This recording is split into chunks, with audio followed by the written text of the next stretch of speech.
নমস্কার বন্ধুরা, Shampa special kitchen with village food চ্যানেলে আপনাদের সকলকে স্বাগত। আশা করি আপনারা সবাই খুব ভালো আছেন।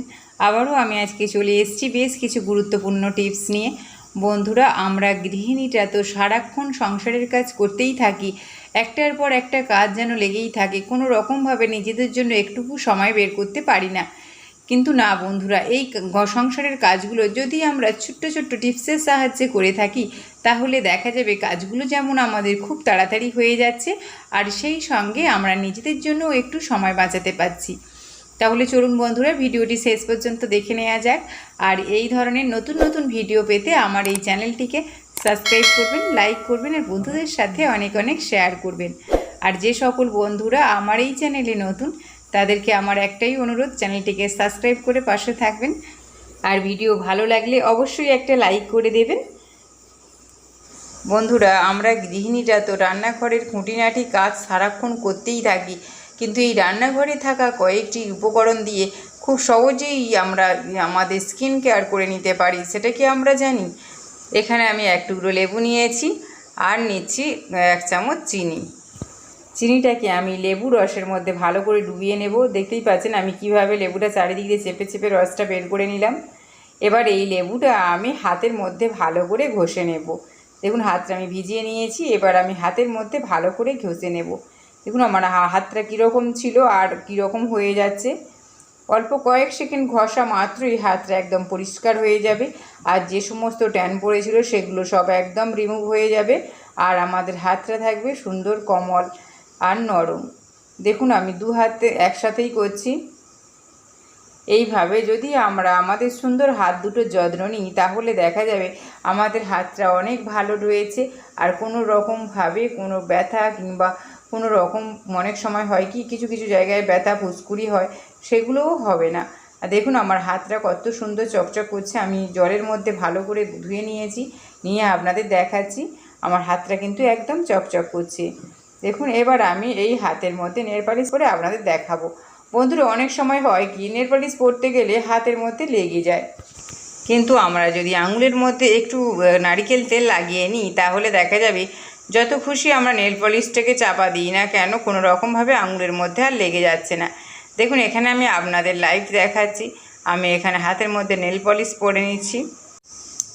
নেল পলিশটা পরা হয়ে গেলে আমি আপনাদের দেখাবো কিভাবে খুব সহজেই আমার এই নেল পলিশের দাগটা উঠে যাচ্ছে।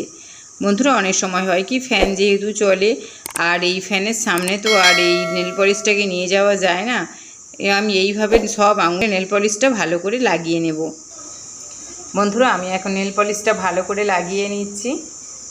আপনারা অবশ্যই নেল পলিশটা যখন পরবেন ফ্যানের সুইচটা অবশ্যই অফ করবেন, তা না হলে নেল পলিশটা শুকিয়ে যেতে পারে। তাই বন্ধু দেখুন আমার এই হাতে লেগে গেছে, আমি তো আপনাদের দেখাচ্ছি আমার হাতে লেগে গেছে নেল পলিশটা, কিন্তু এই নেল পলিশটা খুব সহজেই উঠে যাচ্ছে। দেখুন আমি একটা তুলো ভিজিয়ে নারিকেল তেলে একটুখানি রগড়ে দিলাম, ব্যাস দিতেই নেল পলিশটা উঠে গেল। এবার এই নেল পলিশ পরা হাতটা আমি ফ্রিজের ঠান্ডা জলের মধ্যে ডুবিয়ে দিচ্ছি।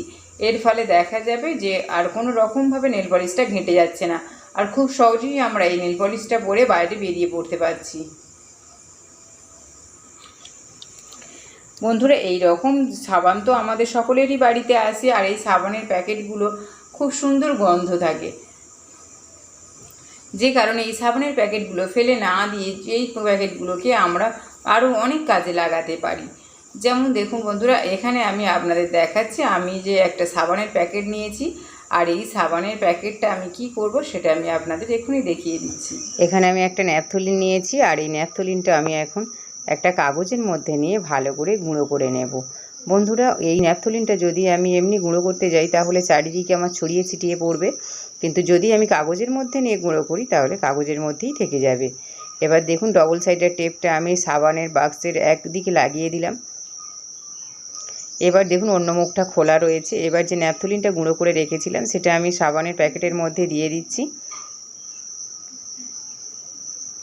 এবার আমি এই যে সাবানের প্যাকেটটা রয়েছে এই সাবানের প্যাকেটের গায়ে একটা সেফটি পিনের সাহায্যে ছোট ছোট ছিদ্র করে নেব।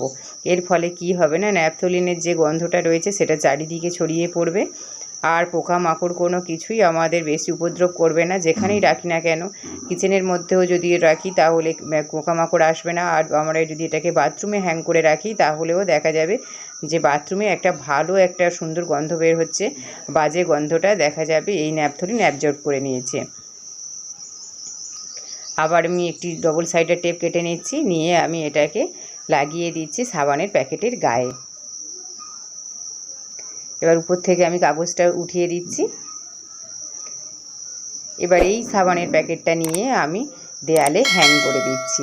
দেখুন আমি ভালো করে চেপে দিলাম, যেহেতু ডবল সাইডের টেপটা আমার লাগানো রয়েছে, খুব সহজেই লেগে গেল দেয়ালের গায়ে। চলে যাচ্ছি পরের টিপসে। বন্ধুরা, এখানে আমি একটা পাত্র নিয়েছি, আর এই পাত্রের মধ্যে আমি নিচ্ছি খানিকটা সরিষার তেল। এই সরিষার তেল তো আমাদের প্রত্যেকেরই বাড়িতে রয়েছে। সরিষার তেল তো কম বেশি আমরা সকলে খেয়েই থাকি। এই সরিষার তেল আমি এখন দেব ডিপ ফ্রিজের মধ্যে।